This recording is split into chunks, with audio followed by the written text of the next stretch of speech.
Namaste. In this video, we will have some discussion on if at all I feel like I wanted to do a mantra, be it sadhana, japam, or a god's upasana, any deity's upasana, without a guru upadesa. Can I do it or not? Okay.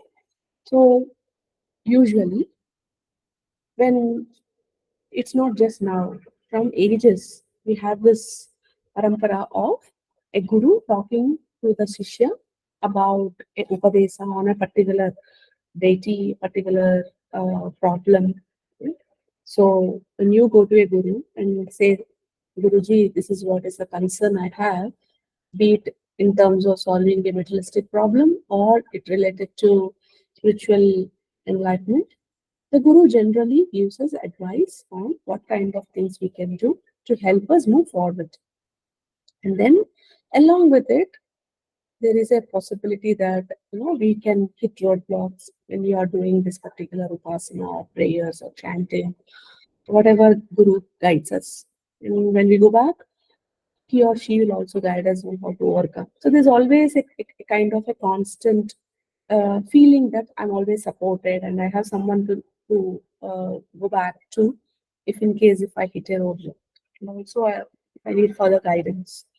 So it's very, very usual. And when a guru meets a Shishya also, he acknowledges that where this person is in terms of spirituality, in terms of ability on spiritual practices he can take on. So that Guru's role is that he wants the Shishya, the disciple, to continue doing this practice for long.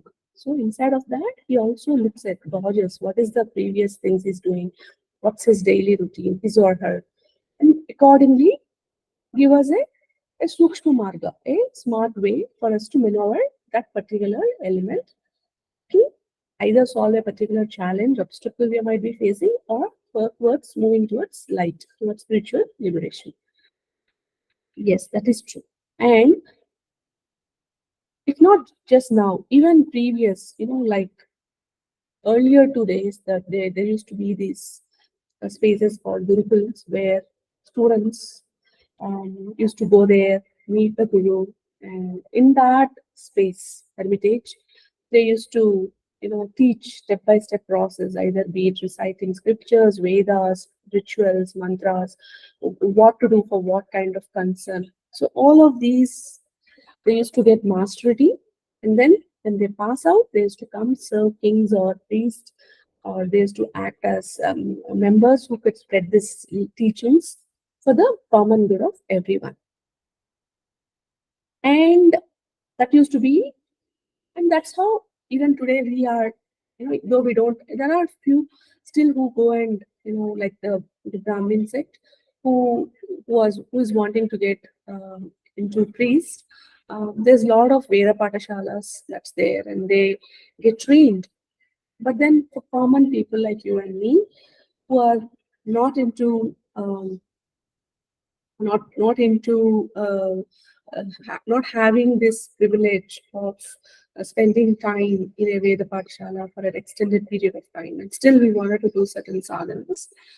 uh, it it might pose challenging at this point of time because of lack of time and lack of convenience. I might be here and my guru might be in somewhere else. So it must be it must it could be difficult for me to keep going and staying for extended period of times. And another aspect of guru is that as I said, the guru can gauge where the student is and then guide from there towards next step. So an example we can derive from our mythology about this is when sage Valmiki, he in his previous avatar of being, his name is Ratnakar and is a big thief. He and he gets in touch with Narada Maharshi, who is a big sage, a very divine being, and he meets and then he knows the Narada Maharshi already knows the greatness of this guy who might be in a crude form. The gurus have this ability to see the people in stone, that whether this person is it's what kind of stone, is it a diamond or it's a ruby, they know the qualities. So he knows that this guy is a very blessed being. So he gives the upadesa of doing, say, Mara Mara Mara, because he's such crude guy in his previous being the robber avatar. So when Narada Maharshi gives this, he continuously, Valmiki continuously meditates, and then he gets the blessings of Lord Rama. And that's how he goes to a level of transformation where he authors the epic Ramayana. So when the Guru is right and we find the Guru, right Guru, it can lead us to transformation in all ways, all forms. And then there is this Veda Vyasa also, who is considered to be sage Vyasa, who is already a divine, person with little direct connection with Lord Brahma because of his purity and great deeds. And he gets inspired by Lord Brahma and go ahead and he thinks that he has to do this compiling, categorizing Veda, writing Mahabharata, Bhagavad Gita, this kind of holy scriptures. And hence he gets a thought, that yeah, he considers Lord Brahma as Guru and considers writing, giving that inspiration that I have to write. He takes on to that. And he, with his own effort, determination, continues to go and write and spread knowledge to the world. And there's a small story that when he was getting information from Lord Brahma in knowingness form, he wanted a script person who can write. So he seeks help of Lord Ganesha. And there was a dialogue saying, he asked him, please write. And then but Ganesha says, okay, I can write, but you need to do it in one sitting. I can't keep coming every day. So, and Vedavyasa says, all right, if that's the case, I also have a condition where you need to comprehend what I'm saying and write. So you need to understand and write. So whenever there is a thing that Lord Sage Vyasa, he gets a doubt on, how do I put this information that I'm receiving from Lord Brahma in a more better manner, just to give that pause. Previous to that, he used to give some complex words in Sanskrit so that Ganesh ji will take a little more time to comprehend, understand, put it into written form. And by that time, Sage used to think about the better way to represent it and then give that information to write to Lord Ganesh. But all of this signifies is a deep understanding between Guru, Shishya, and the effort Guru can take to empower Shishya, and the effort Shishya can take to stay connected, to stay on that path what the Guru has led towards their inner liberation and enlightenment to the world. But then, do we have a choice? Sometimes we all wanted a guru. Yes, I wanted to have a guru when I'm feeling like I need some guidance. My life is turbulent and I think something is missing, and I wanted to look at uh, who can help me solve this problem. And during that time, and I wanted to do it, by seeking God's blessings, because I feel that's the missing link. And that is when we think we need divine guidance, and then we think a particular guru can help me solve, if I know how to solve this problem. I'm looking for a guru, but whomever is there in the vicinity, I'm not able to get connected with that guru, or the guru I'm seeking is not coming forward. Anyway, I'm not getting in touch with me. But then I have this problem, and I somehow feel this particular God prayers could help me resolve it, and I don't know the process.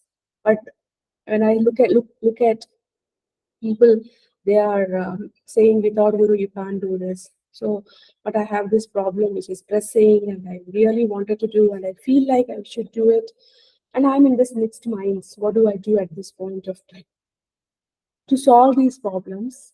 And then we also might be in guilt, right? Like, look, when the other person are all following this guru very blindly, why am I not able to, follow this? Why can't I get myself to surrender this particular guru? When is this something wrong in me? Am I egoistic? So we get into these kind of conversations also. I wanted to address these concerns in this next topic. So to address this point of, do you have a choice in choosing your guru? Yes, you do. It doesn't mean, if your parents or your whole family or your neighborhood or your friends are all following a particular guru, and you don't get this pull, like your heart chakra is burning and you feel like there is a deep devotion, reverence that comes when you look at him. If you have this faith and it's some unknown gut feeling that yes, this person can help me get out of my current concern, he can address my challenge. You need to get that strong notion, right, for us to surrender to our guru entirely, believing, trusting, having faith in what he says and following that path. So if you don't get that, then that means that guru is not right for you. So how do I back this statement on how do we have the right to choose our guru? I'm taking this from an example of Lord Hanuman, who is the son of wind god, and Lord Hanuman chooses Lord Sun God to be his guru.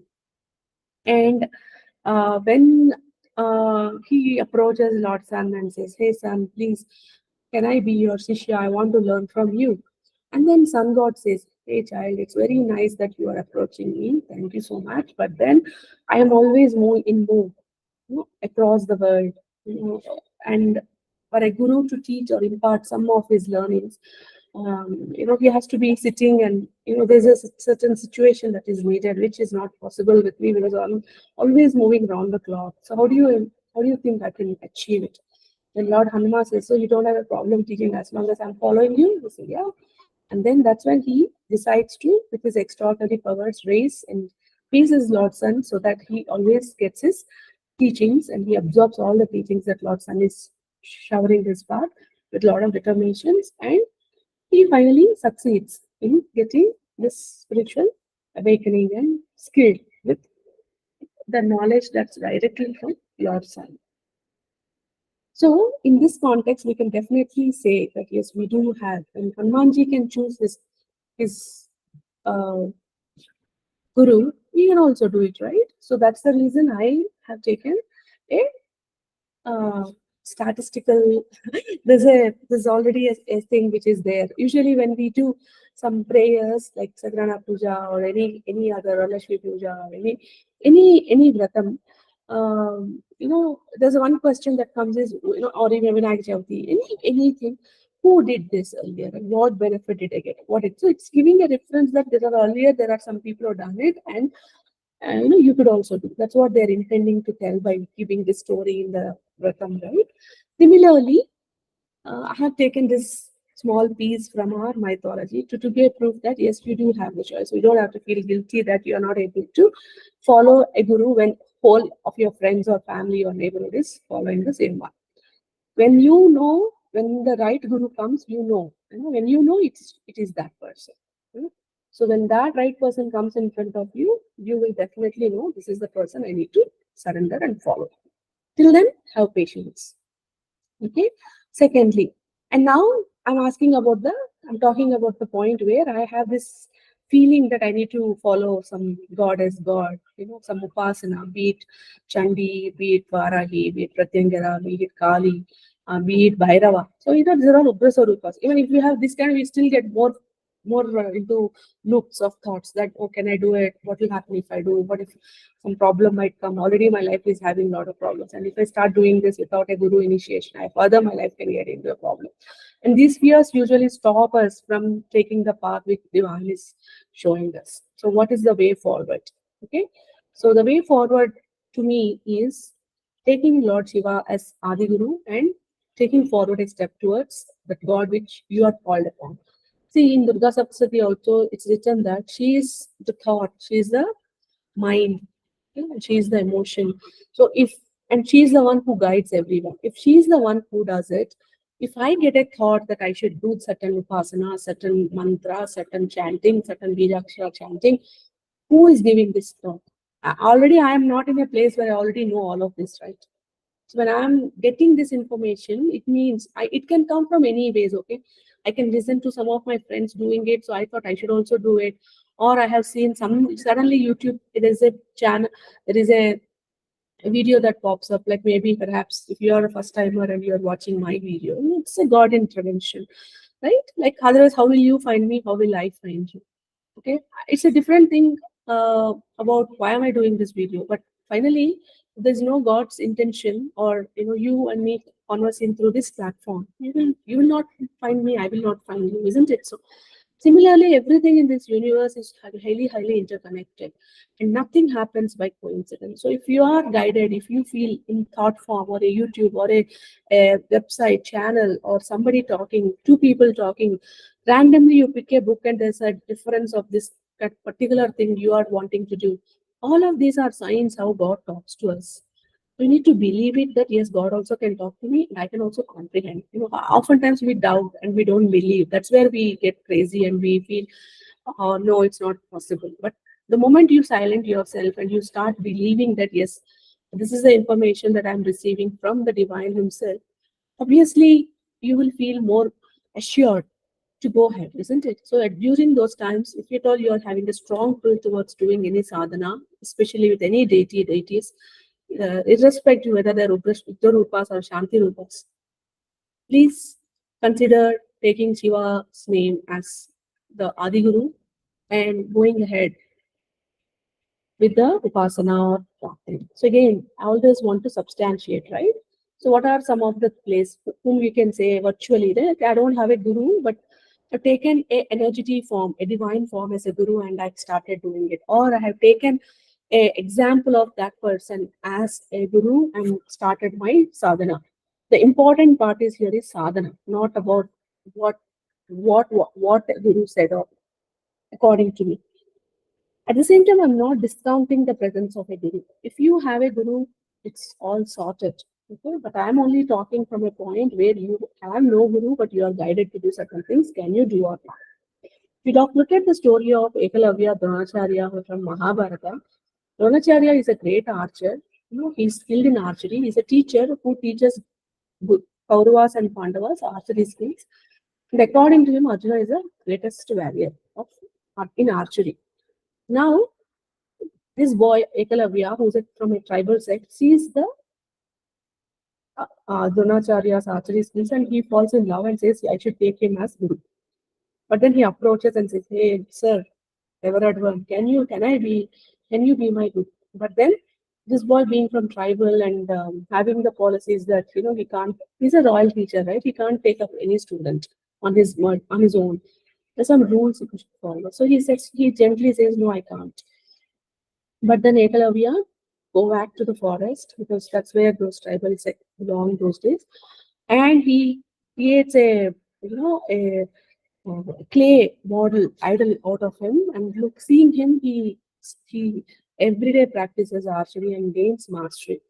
To a point that in by chance when Dronacharya meets Ekalavya, he he feels surprised, like, wow, what a mastery! How did you get it? Who taught you? And he says, see, this is what it is. So that is a kind of the determination from one can achieve the mastery provided you know that this is a guru I'm evoking and I'm keep on doing sadhana around it. Similarly, when you look at Adi Sankaracharya, he's the one who created Advaita Vedanta, right? And to him also, he took Shiva as his reference. He in his devotion, in his meditation practices, he looked upon to Lord Shiva, and through his teachings, he created this whole philosophy of Vedanta, and he spread this across India. Even today, it is prevalent. So, but who is the guru? It's not a physical form guru; it's a divine guru, which Lord Shiva he takes up as, and then takes up to create this whole sect. Similarly, Ramakrishna Paramahamsa. Here he finds the Guru in Kali Ma. So he again does chanting, does meditation and with devotion. He in lot of practices um, he takes up the sadhana, and he has his own teachings. Right, Ramakrishna Mission also is right now there, which talks about the spirituality and spiritual truth and the nature of God and stuff like that. Which is again, or if you look at Ramakrishna Paramsa, one of the gurus he took upon is Ma Kali. So it's a proof that divine can also act as the guide and teacher. They don't have guru always may not be a physical guru. And then Ramana Maharshi, even he is anyways he is very very self-realized at a very young age, and then he after that, he spent a lot of years in self-realization, looking for this answer on who am I, Atmavichara we call it. And based on that, he created a whole um, uh, philosophy where by meditation in silence is a way to understand the inner self, and one can achieve self-realization, enlightenment to it. There's a few people who follow Ramana's teaching. Yudu Krishnamurti is his biggest disciple. Again, same. He also took upon him as a idol, as a guru, and then from there he took upon the teachings, and again has spread the work of Ramana Maharshi to a large extent. And all of these are giving us a lot of examples that divine can intervene and act as a guru. May not be like a traditional guru, but he can show guidance to all either seekers or devotees or whom he or she thinks is ready to move forward. Like how Narada Muni gave that Mara as an initiation to this thief because time has come. So similarly, when the time is right, divine intervenes in the form of a physical guru, or they themselves act as a guru and give us guidance. And this I want you to believe that yes, if I am getting this thought or a spark that I need to do this upasana, and then there are certain events that's please be watchful. What's the conversation that's on your WhatsApp that's coming, or in your YouTube, or in your Insta, or around you, people talking, books, so or in the thoughts. The divine can act as a teacher, and can show the path. But what I want you to also understand is the true guru resides in you. Okay? Each of these people, though the divine has showed the path, be it Valmiki, be it Sage Veda Vyasa, or be it all these spiritual teachers, including Vivekananda, all of these guys, though the divine has given them the path, they took upon them to practice sadhana and finally self-realize, understand what they are to be doing, either to create resources for the fulfillment of society or for their own self-liberation. So what the important part here we need to understand is divine can show you the way, and through that we can also get enlightened.